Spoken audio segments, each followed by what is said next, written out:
ఎవడు ఫ్లెక్సీ వాడు పెట్టుకుంటే మధ్యలో నా కొడుకు ఏం సంబంధం అంటున్నాడు హరికృష్ణ. బాలయ్య మధ్యలో వచ్చి కొత్త డైలాగులు చెప్పొద్దు అంటున్నాడు ఈ పెద్దన్న. మొత్తానికి ఫ్లెక్సీ జినికి చంద్రబాబు మీద పడిందంట. ఈ బొమ్మల గోలేందో ఆయన్ని అడిగి తెలుసుకుందాం రండి. ఒరి ఏందబ్బయ్యా ఎట్టయిపోయావా? సర్లే, బాగా గ్యాప్ వచ్చినా మొత్తానికి మెయిన్ ఫ్రేమ్లోకి వచ్చావు గానే, ఏంది కదా నవ్వుతున్నావా? సరేలే, మీ నాన్న ఫోటో నీ కొడుకు ఫోటో పక్క పార్టీ వాళ్ళు పెట్టుకుంటున్నారనే మీ తమ్ముడు బాలయ్య ఓ ఎగిరేస్తున్నాడు. నువ్వేమంటావు రాజా? నీ ఎక్స్ప్రెషన్ చూడలేక సస్తున్నాం కానీ ముందు మ్యాటర్ చెప్పు స్వామి. ఇంటిలో అరమరికలు ఉంటే ఇల్లెక్కి చాతాలా, కంటిలో నలక తీయాలంటే కనుగుడ్డు పెళ్లికి వేయాలా అని. కోడి కూర వండాలంటే బొచ్చు పీకాల్సిందే, చేప కూర తినాలంటే పులుసులు రాలగొట్టాల్సిందే రాజా. మరి ఆనాడు తల్లాపెళ్ళం సినిమాలో మరి అన్నగారు ఆ పాటలో చెప్పడం జరిగింది. సీతయ్య సినిమాలో నువ్వు కూడా చెప్పావు కానీ ఈ కట్అవుట్ కథ ఏందో చెప్పరాదు గుర్రా. రాష్ట్రం అంతా ఒకటి మనమంతా ఒకటి అని చెప్పారు ఆయన.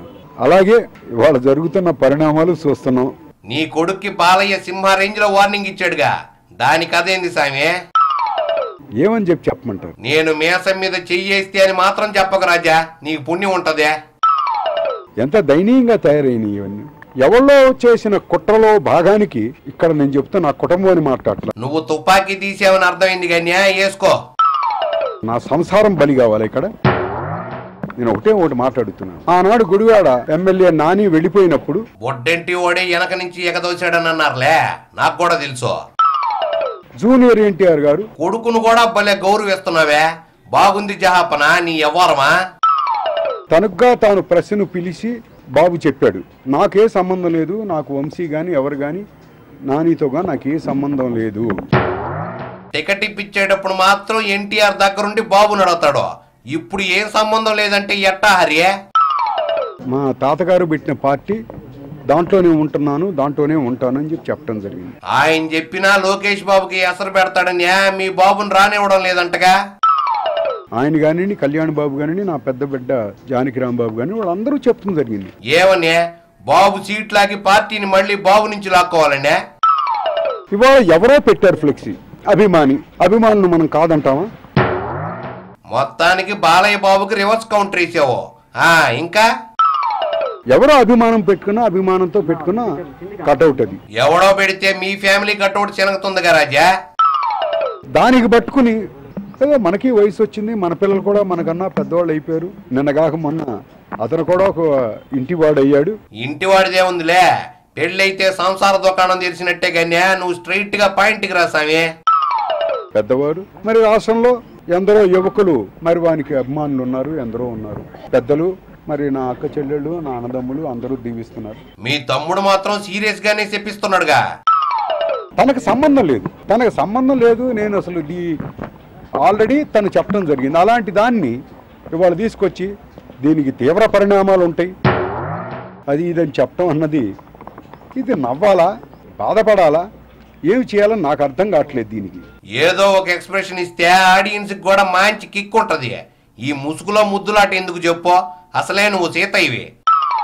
నేను చింతిస్తున్నాను, ఎందుకంటే నోటికొద్ది ఏదో వచ్చింది కదా అని మనం మాట్లాడితే కాదు. బాలయ్యకి వార్నింగ్ ఇచ్చుకుంటూ చింతిస్తున్నానంటావేంది స్వామి? మనం పార్టీని బ్రతికించుకోవటానికి ట్రై చేయాలి, పార్టీని బ్రతికించాలి, అంతేగాని తొక్కలో డైలాగులు వద్దనే మీ బాలయ్యకి మీ బాబుకి చెప్తున్నావా? దీనికి తీవ్ర పరిణామాలు ఉంటాయి. అవి ఉండటం అన్నది సంఘం, సమాజం హర్షించదు. మీ ఫ్యామిలీ మ్యాటర్స్ లోకి సమాజాన్ని ఎందుకు లాగుతావు కానీ మీ పెదర్ని లాగు, బాగా ఉంటది. ఇది చాలా తప్పు అని కూడా నేను తెలియజేస్తాను. మొత్తానికి మీ బాబు ఖండిస్తాడని బాలయ్య ఎక్స్పెక్ట్ చేస్తే నువ్వు ఆయన ఖండించావు. బాగుంది స్వామి మీ ఫైట్. ఏమండి ఇక్కడ నేను బాలకృష్ణ గారా, నేను ఇక్కడ ఒకటే మాట చెప్తున్నానండి. నేనంటూ నోరు విప్పి మాట్లాడుతూ జరిగితే మీ బాబు బ్యాచ్ బాక్స్ బద్దలవుద్దంటావా? ఇక్కడ కాంగ్రెస్ పార్టీ అయ్యేది, ఏమిందో నేను చెప్తున్నా, నా సొంత తెలుగుదేశం పార్టీ అయ్యేది, వైఎస్ఆర్ సిపి అయ్యేది. ఏంది అయ్యేదేదో అవుతుందిలే రాజా. నేను అడిగిన ప్రశ్నలకు సమాధానం చెప్తా ఉంటే బజారుకు వచ్చి మాట్లాడదాం, ప్రజల్లో నిలబడి మాట్లాడదాం. స్ట్రీట్ ఫైట్ లో గానీ తీర్పు రాదంటావు. నేను ఇంకొక మాట ఒకళ్ళని అడగదలుచుకున్నాను. ఆ వ్యక్తి పేరు తర్వాత అడుగుతాను. బట్ ప్రెస్ మీట్ కాబట్టి ఒక్కడి మట్టుకు అడగదలుచుకున్నాను. ఫ్యామిలీని గబ్బు కొట్టిస్తున్న మీ బాబుని అడుగుతావా ఏందే? పర్లేదులే అడుగారి. రామారావు గారి ఫోటో పెట్టడం అన్నది రాజకీయ వ్యభిచారం అని ఒకరు అన్నారు. మరంటే ఏమిటి మరి దీనికి ఏమిటి చెప్పండి? ఏముందే, ఎన్టీఆర్ ఫోటో పేటెంటో మీ బాబుకే ఉందని అర్థం. రామారావు గారు దేవుడితో సమానం. నా భూతో నా భవిష్యతి. ఈ భారతదేశంలో కాదు, మన ఈ మానవ చరిత్ర, మానవ మనుగడ ఉన్నంత వరకు. నువ్వు మీ బ్యాచ్ ఇట్లాంటి డైలాగులు చెప్పి ఆయన పరువు తీస్తున్నారు. మరి ఏ పార్టీ వాళ్ళైనా పెట్టుకోవచ్చా? ఏ పార్టీ వాళ్ళు పెట్టుకోవాలని నేను అనలేదు. నేను ఆ మాట నేను అనలా. ఏమయ్యా నేను చెప్పేది రామారావు గారు పేదల మనిషి, ప్రజా మనిషి, అది అంతేగాని పార్టీలకి దీనికి నేను మాట్లాడట్లేదు. నువ్వు అట్టా చెప్తున్నావంటే ఎవరైనా పెట్టుకోవచ్చని అర్థం వస్తుంది సామే. రామారావు ఫోటో పెట్టుకుంటేనేమో రాజకీయ వ్యభిచారం అన్నారే, మరి రామారావు ఫోటో తీయటం మరి ఏ వ్యభిచారం కింద వస్తుంది? ఈ మొక్క నేను ఇమీడియట్ గా బాబుకు ఫోన్ చేసి అడగతాను కానీ నువ్వు ఇంకా బయలుదేరుగురో. ఇదే ఇవాళ పిన్ కౌంటర్. మరో మంచి ఎపిసోడ్ తో మళ్ళీ ఇదే టైంకి రేపు కలుద్దామా. అప్పుడు దాకా కీప్ వాచింగ్ ఐ న్యూస్.